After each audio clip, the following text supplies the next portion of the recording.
Israel and Iran have both been preparing for this confrontation for decades, so how do they stack up? Well, on paper, Iran far outnumbers Israel in terms of active and reserve personnel. Iran is a much bigger country than Israel, 86 million people to Israel's 10 million people. So the Iranians have got 960,000 personnel, Israel have got 634,000. But this war, of course, won't be about who has the more manpower. It's really about who has the best technology, particularly in the air war. And on that score, there is a clear and obvious winner. So let's look at the attack capabilities. Now, first, Israel's weapon of choice. Of course, there are its fighter jets, the F-15, the S-16 and the F-35. Very stealthy. The F-35 can get through radar defences undetected. Very, very useful weapon system for the Israelis to operate. The Iranians, they operate much older Russian jets, and they've lost some of them. They don't work as well. And so instead, they've built up a huge stockpile of missiles and drones. And they include the Shahed 136 that we've seen much of in Ukraine, the Imad, the Khorram Shah, big missile, but this one, the Fatah. There's a whole family of Fatah missiles. They work. The most modern versions of them are thought to be hypersonic, which are really very difficult to defend against.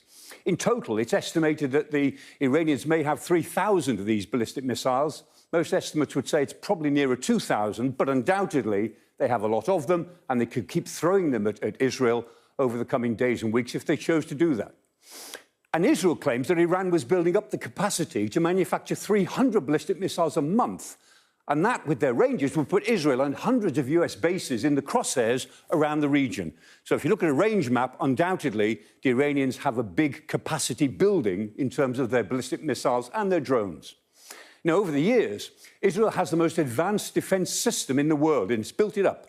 And it's getting support from United States assets in the region. And that system, most people call it the Iron Dome, but Iron Dome is only one type of missile. So there's the Iron Dome missile itself, there's David Sling, which is a high-altitude, short-range, very fast missile, and there's the Arrow 3. Probably the best of the whole bit is the Arrow 3. That probably works the best of all.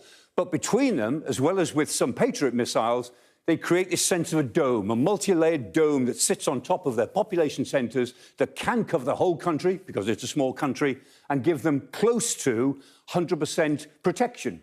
But, of course, no system will ever give you 100% protection. Now, you can see here, action over Tel Aviv. A few missiles did get through, but the vast majority were intercepted. But no system is ever 100%, because any system can be overwhelmed with sheer numbers. And in that respect, we know that Iran does have the numbers. But in contrast, Iran's air defences are older, they're weaker, and they've been badly hurt by Israel already. Now, the IDF have actually looked at some of these systems. The S-300, an old Russian system, doesn't work that well these days, if you know where it is. The Korad 15 and the Tactical Hunter. They're OK, but they're quite old.